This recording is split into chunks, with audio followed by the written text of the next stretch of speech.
So for the last 14 years, Transformers has been dominated by remakes of G1 characters on top of G1 characters. But in 2021, Hasbro decided to bring out more than just one Beast Wars figure, but a whole bunch of them. Let's talk about how Beast Wars reignited the Transformers toy line. It's morphin' time! Beast Wars!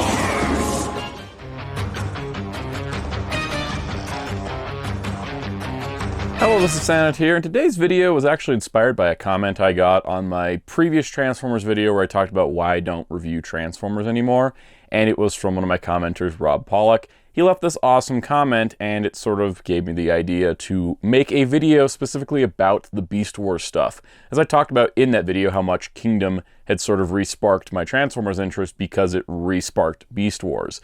And so when it comes down to it, I think that that's kind of the important point here. Because when I talk about how like Beast Wars sort of reignited Transformers, it's not just in the present sense, but in the past sense. When they were looking to reinvigorate Transformers after Generation 2, it sort of died off, it moved away, its neon colors had faded. They came up with the idea of what if the Transformers were all animals and they were on like a different alien world. And that was actually a pretty cool idea, and it sort of spawned one of the best Transformers shows, especially in terms of writing, and a landmark in TV animation, being one of the first CG 3D animated TV shows of the 90s, following Reboot, done by the same animation company, Mainframe Entertainment. But enough about the show, let's talk about the toys, because sometimes I think when it comes to Transformers, people get a little into the nostalgia a little too much, especially when it comes down to G1. Because while I think G1 is great in the basis of the mythos of Transformers, and it has definitely dominated things, I mean, I only have G1 t-shirts, there is a lot that Beast Wars brought to the table in terms of toy advancement. The original toy line was what brought us ball joints, universal joints, a lot of added articulation, in addition to having some different variety. And this is carried forward into the modern day. As they've gone to update G1 one by one over the years, starting with classics all the way up through the current of Transformers Legacy, it sometimes gets a little stale. A good example of this would be the line previous to Kingdom, Transformers Earthrise. Because, you know, when you look at the broad sense, if you include all the exclusives and all the madness there, that deserves its own video for how chaotic it was. When you look down at it, you can get one of 3 colors of plane, one of 3 colors of car, one of 2 colors of van, one of 2 colors of truck. And it's G1 accurate, it's toy accurate, it's show accurate, it's what it should be. Like, you know, Prowl, Blue Streak, and Smokescreen should all be the same mold. That's just how G1 was. But when you put them all into a single toy line, it's dull. Because even if I did enjoy Earthrise and thought a lot of those are great updates to G1, I was getting bored getting the same vehicles over and over again, the same transformations over and over again. I was looking for some variety, some spice, and that's where Beast Wars came in. But before we get to that, this isn't the first time Beast Wars has entered a modern, sort of collector-focused line. Starting way back in 2008 with the Universe 2.0 line during, oh goodness, was that the 20th anniversary? There was a special lineup where they start rolling in some other characters, including things from Armada and Beast Wars. Specifically, we got Cheetor and Dinobot, who aren't the best. They're fine. They look like Cheetor and Dinobot. I like things like Dinobot's rotating faction symbol.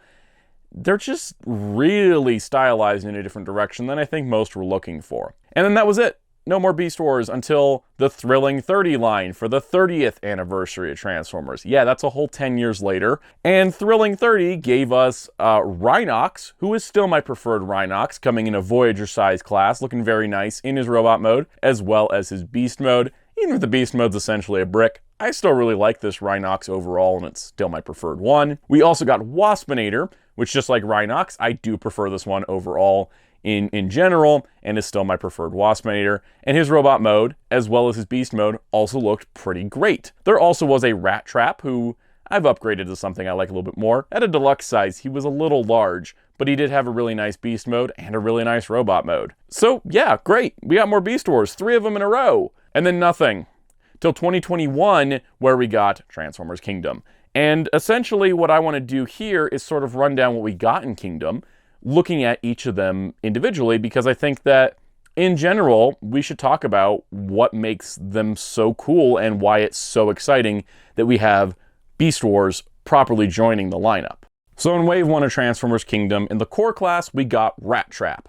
Now, Rat Trap is a lot smaller than the Deluxe Thrilling 30, and that really works to his size and scale advantage. I think he absolutely is fantastic. The dude is loaded with articulation, and his beast mode is incredibly detailed. Next up in the Deluxe class, we got Cheetor. Now, this Cheetor is a bit of an underwhelming figure for me because he doesn't have the cool gut gun that he had in the show. It's simply the tail whip. Tail whips are fine, but you see them with a lot of beast stuff, and it's kind of like a, hey, what do we do with the tail? Oh, I don't know, give him it as a whip. It's happened with pretty much every Cheetor. But that beast mode is pretty slick, pretty neat, and really awesome looking, and does have a good wide range of movement, which is really appreciated, because I think that's what makes Beast Wars kind of fun. Also in the Deluxe class, we got Black Arachnia, our first Predacon, and she's actually quite a surprise. The original Black Arachnia toy was a repaint of Tarantulas, so for her to be first and getting a brand new mold is excellent stuff, especially when you look at what is a very show-accurate Black Arachnia figure that transforms into the spider mode, and it doesn't look crazy out of proportion. They really managed to cram most of her body mass into like the butt of the spider, and that's pretty amazing. And honestly, she makes one of the best figures of this entire lineup. In the Voyager class, we had Optimus Primal. Of course, leader of the Maximals, he had to be in Wave 1, and this is a very nice Optimus Primal. Now, Primal, along with Beast Megatron, are probably the two icons of Beast Wars. With Primal, we've gotten several before, but this really just nails it. You've got the Beast mode, which looks like the gorilla, and it's hunched down in a kind of a natural pose. I wish it had some more articulation that wasn't so restricted by the like gorilla overlay parts. And then the robot mode is just stellar. He's got articulated fingers, he's got the shoulder cannons, he's got the arm cannons, he's got the swords. He's got everything you could possibly want from a more show-accurate Primal. Then rounding out Wave 1, Leader Class Megatron. And this Megatron, yes, this Megatron is amazing because honestly, I really don't have too many notes because the robot mode is just fantastic. Looking at him, he really captures the spirit and the evocative suaveness of Beast Megatron. You can just hear David Kay's voice coming out of this thing going, yes, no. And it's really, really cool, especially with the head sculpts. And then on top of that, the dinosaur mode is amazing. It's articulated. He can pose his neck, his tail moves, his legs move. And they gave it kind of a faux rubber skin-like texture, which makes it really cool. Plus, it's a very complex transformation, which we've started to see less and less of in modern days. So honestly, this Megatron is just a really good winning case of a figure, and it's really nice to see a Beast Wars character get this high level of a treatment, where that would normally be reserved for a G1 character. Now, Wave 2 of Kingdom was a bit of a letdown because there's only 2 Beast characters this time. We first have the Deluxe Class Air Razor, looking really, really show accurate in her robot mode, looking just fantastic. Really great articulation as well, which I think is a great thing with all the Kingdom figures. And then her Beast mode, the Eagle, looks great. You can even articulate the wings if you want. There's a lot of different posing options there, which is quite surprising for a Transformer. Going alongside Air Razor, we have a Voyager class Dinobot. Now, I think the robot mode on this is absolute perfection. Dinobot is a tricky design because he does do some weird mass shifting stuff when he transforms in the animated series. So seeing him like this is pretty spectacular. The only downside is the Raptor mode has the giant weird circles in his chest because those are the hips of the robot. It is a Raptor, and they did do their best with that, and honestly, that robot mode's so fantastic, I don't see opposing him in Dino mode, but the Dino mode's not bad, all things considered, and it's better than having a bunch of feet just up in his face, I guess. In Wave 3, we got a Deluxe Class Scorponok. I don't really like this one that much. I think they sort of dropped the ball. He feels a little small. I know his animation model's a lot smaller than his toy, but, you know, he looks good in robot mode, but his beast mode's atrocious. It doesn't close up. There's a lot of problems, and I probably could go into a deeper thing in a different type of video. If you've heard about this figure, you probably heard that it's really weird to transform, and overall, he does look really cartoon accurate. He just doesn't have a good play feature to him, and his legs keep popping off on mine. We also have a Voyager class Rhinox. Now, like I mentioned, I really like the Thrilling 30 Rhinox, so didn't get this one. But I gotta say, it is really nice looking, and I think the robot mode having the wider, like, teeth chest thing for the mouth does make it look a bit better. I just overall prefer the Thrilling 30 version, even with his weak knees, just for various reasons, and I'm just going to stick to it. It's just what I like more. In Wave 4, we got a Deluxe Class Waspinator. Once again, I prefer the Thrilling 30. This one does look nice. It is a good replacement. It has purple wings. That's weird, but it is a nice looking Waspinator overall. Again, I just prefer the Thrilling 30 in this case. And it's the only two that I actually prefer the older versions of. And then we have Voyager Tigatron, which was quite a surprise. They could have gone the old toy route and just repainted Cheetor white and call him Tigatron. That's how it worked. That was even how the animation model worked in the show. However, they did take cues from the animation and make him larger. This is a larger figure. It is not a straight repaint of Cheetor, and that is excellent stuff. He's actually a lot better than Cheetor because he comes with a gut gun. And his tiger mode is just beautiful. I really don't have any complaints with this Tigatron. He's one of the best figures in the lineup. And yeah, it kind of makes Cheetor look sort of like the second fiddle, which is kind of cool because, yeah, Tigatron really hasn't had that many toys compared to Cheetor, so I'll take it. Now, there is another figure in Wave 4 that is Beast Wars related. It's Shadow Panther, a black Ravage-inspired repaint for Cheetor. This, along with some of the other repaints, I'm just not going to bother covering because I don't have any attachment to these characters. They're cool repaints. Some of them exist in the toy line. There's a few of them running around, but in general, I'm just like, you know, they don't have the lore and mythology that, you know, I'd sort of expect from the other characters. And now we've come to the dreaded exclusives. Transformers and exclusives has been a sore subject for a lot of people for a lot of reasons, and I hate to constantly bring it up, but it's kind of the major problem with the Transformers lineup. And that being said, Beast Wars was not free from that. For example, Terrorsaur, main Season 1 Predacon villain, exclusive to Amazon. Why? Because he's a retool of Air-Razor. Why? I don't know, really. They're like, hey, these two things look like birds. Let's just change one slightly into the other. Admittedly, Terrorsaur's robot mode did turn out nice. He looks good. And his dinosaur mode also looks good. But why is it a retool of Air-Razor? It doesn't make any sense. Every other Beast Wars character so far has been a brand new mold, even Tigatron. But this guy's gonna be the first retool? Really? It was a letdown. And on top of that, as I've mentioned in the previous Transformers video, the quality control is about terrible. Loose joints, loose everything. He literally falls apart in my hands. And he was a really hard to get Amazon exclusive that hopefully is restocked enough by this point, but honestly I haven't stopped checking because I have to focus on the next batch of exclusives. He also comes with a golden disc, but just one. If you want both golden discs, you're going to have to get the Titan class Autobot Arc, which is a nice figure, and it's more G1 inspired, but it technically goes with Beast Wars because of the later seasons, but that's the only way to get both golden discs. So close to a really fantastic lineup of figures, and then Terrorsaur had to kind of screw it up. Adding to that, Generation Selects, the direct-to-fan market online exclusive lineup, had a Transmutate based on that weird abomination creature from Season 2. Okay, Transmutate's a tragic episode. This is just a retool of one of the fossilizers, which are these kind of neat bone transformer guys. That's not really Transmutate. Here's the Beast Wars 10th anniversary Build-A-Figure Transmutate. That's Transmutate. This other thing is taking that concept of Transmutate and applying it to a fossil. It's like giving Nightbird a car mode. It works, it's just kind of weird in the context of the history, especially when G1 gets things like Quintessons that turn into things, but they're really focused on the robot mode to make sure it looks good. Also, the last exclusive was a Hasbro PulseCon exclusive of Covert Ops Ravage. This is a retool of Cheetor, like a heavy retool of Cheetor.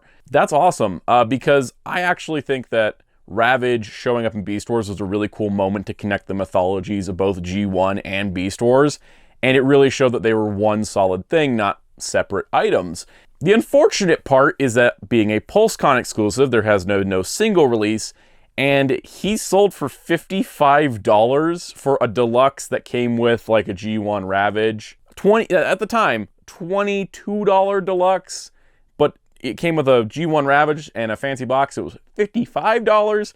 I didn't pick it up at the time. I picked it up on Hasbro Pulse's recent sale, but because their shipping is slower than snails carrying a pyramid across the desert, don't worry about the analogies, I haven't gotten it yet. It's been like almost 2 weeks since that sale. They barely shipped it out like a few days ago, and it's floating around on the other side of the country, and I don't know when it's going to get here, and I wanted it here for this video, but this video had to happen first. Anyways, the point is that Ravage is cool, but not worth $55, and that was a bummer. But that was pretty much it for the Kingdom lineup of Beast Wars. So here's a good question. How are they compared to their original toy counterparts? So while I don't have all of my original Beast Wars toys available for the video, I did want to do some comparisons, because honestly, what's really cool about it is that we have sort of update to the toy, but also more show-inspired thing going on, which they've been doing to G1, and it's nice that Beast Wars has gotten that treatment. So let's take a look at them. First of all, Megatron. The original one was pretty great. This is the 10th anniversary reissue with the different head, and you can see that the Kingdom one is just really an upgrade. It's a better purple, it's a better size, it looks more proportionally better. It is just an upgrade. It takes the show elements, adding them into the toy design. Here's Scorponok, probably two of the most different type of characters, because Scorponok in Kingdom is smaller, more show accurate, whereas the original Scorponok toy was kind of a completely different design than what we saw on TV.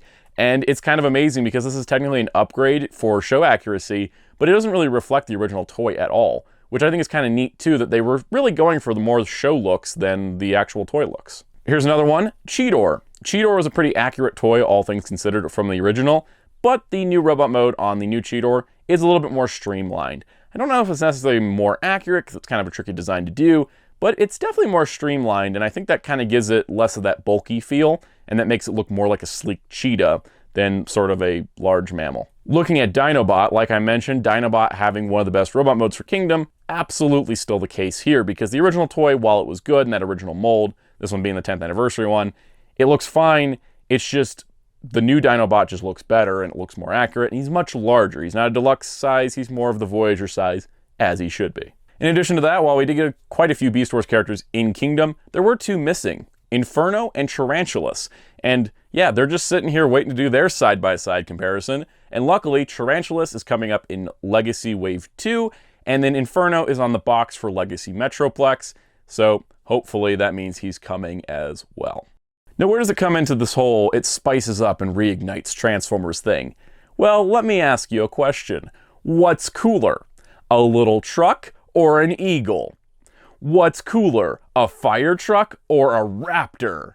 What's cooler, a car carrier that can't carry cars or a T-Rex that can eat that car carrier for lunch and has an articulated tail and mouth? That's the thing with Beast Wars. When it comes down to it, all the robot modes in Transformers generally nowadays are pretty solid. All the G1 guys look pretty good in robot mode. It's kind of the focus. When you get them to vehicle mode, they're car, plane, truck. But when you get to Beast Wars, it's cheetah, rat, pteranodon, T-Rex. The thing is, you get different things. And then, especially in the case of something like Beast Megatron, you get more articulation than something like Studio Series Grimlock. I mean, look at him. Grimlock's like a nice little brick where he's barely got some arm movement, little side-to-side head, but Megatron can whip you with his tail, and he can like pose and animate himself. It's a whole different beast, pun intended. And that's what I really love about Beast Wars toys, because they're actually more fun as toys, because you're not just getting, hey, here's a little truck to play with, and then here's a robot. It's, hey, here's an animal that can pose, and it can attack, it can do cool things, and then it also turns into a robot. It's like the meeting of two different worlds. But honestly, in general, when you start mixing in beasts with robots and, you know, beast alt modes with vehicle alt modes, you get a lot more variety in your lineup. It doesn't just look like the same aesthetic over and over again, and that's what Kingdom really showed. Because while Kingdom was Beast Wars heavy, it did have its own G1 characters, such as Cyclonus or Huffer. You know, there was some good stuff there for G1 fans, but the Beast Wars stuff just made the variety work better. I mean, you look at Optimus Prime versus Optimus Primal. They're not necessarily the same character, they serve the same purpose, but they look so wildly different. And again, with Megatron versus Beast Megatron, they just look so much different, and it's cool to see that. It's cool to see the variety in a franchise that's been going on for nearly 40 years. And that's what I want to see going forward. And in fact, I think that's what's happened because Transformers Legacy has been mixing in characters from the Prime universe, the Cybertron universe, as well as Beast Wars, in addition to continuing with G1, because no matter what we do, G1 is inescapable because that was the pop culture phenomenon that started everything. But I like to see that they're not just saying, oh, we can only do G1. Let's mix in some of these other ideas and see where it goes. So I look forward to hopefully getting more Beast Wars because, I mean, look at the Transmetals. Here's the originals. We don't need chrome. We don't need the shiny chrome that can flake off. Just give us some metallic paints. Do the Transmetals, Hasbro. Do the Transmetal 2s. Please. The Transmetal 2s are like half a good idea that need some upgrades that could really be fantastic. Fusors. I mean, Silverbolt's one of the best characters in Beast Wars, and he's a fusion of like a wolf and an eagle. This is all really cool stuff that Beast Wars provided, and I just want to see more of it in the Transformers lineup because it just makes everything just feel better, feel more exciting. You're not just getting car, plane, plane of the same exact mold. You're getting so much more variety, and I just really want to see that continue. Ultimately, at the end of the day, Beast Wars is kind of where I got my start with Transformers. The Beast era in general was really like formative for me becoming a Transformers fan. While I did enjoy stuff as a kid like the G1 movie, and I got into Robots in Disguise that came later, you know, into the Unicron trilogy and such, I had some original like G1 toys.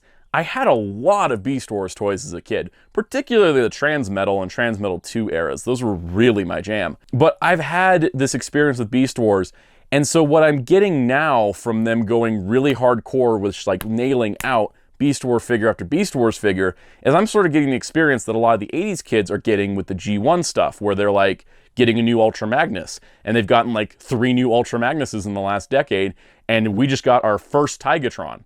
So, you know, I kind of feel like now that we're sort of getting to that point in Transformers where we have so many different generations of fans, the generations lineup should really include stuff from those different groups of fans.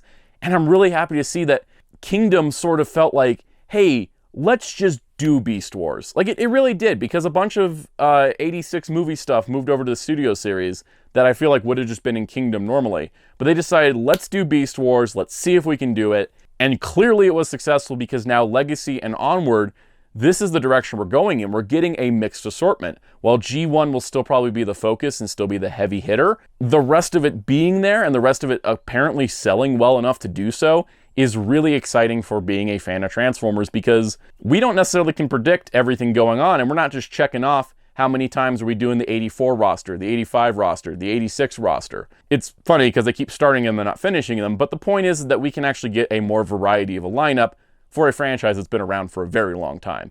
And I really look forward to that, and I hope that everyone sort of embraces the new direction, because I think that if we just did G1 all the time for the collector's lines, it's just going to alienate a lot of people who weren't alive during G1 and who experienced it secondhand, not in the moment.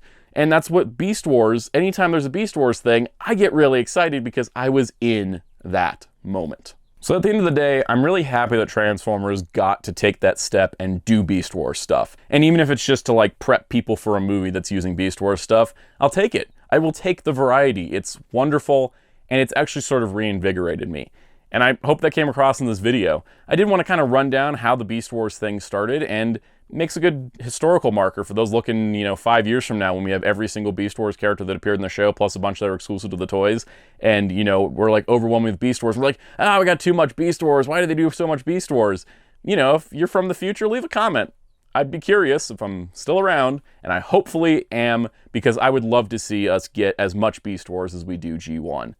It would just be really cool. So on that note, if you enjoyed this video, hit the like button, hit subscribe and the notification bell. Leave a comment down below and tell me your favorite Beast Wars character. It doesn't matter if it's Season 1, Season 2, Season 3. If it's from the comics or from Beast Machines even, who is your favorite Beast era character? I'm sure everyone's got at least one, right? So let me know in the comments. Also be sure to check out Hero Club at hero-club.com for Transformers news and more, and my awesome graphic designer on Twitter at darkclaw643. And until next time, this is Soundout saying, maximize!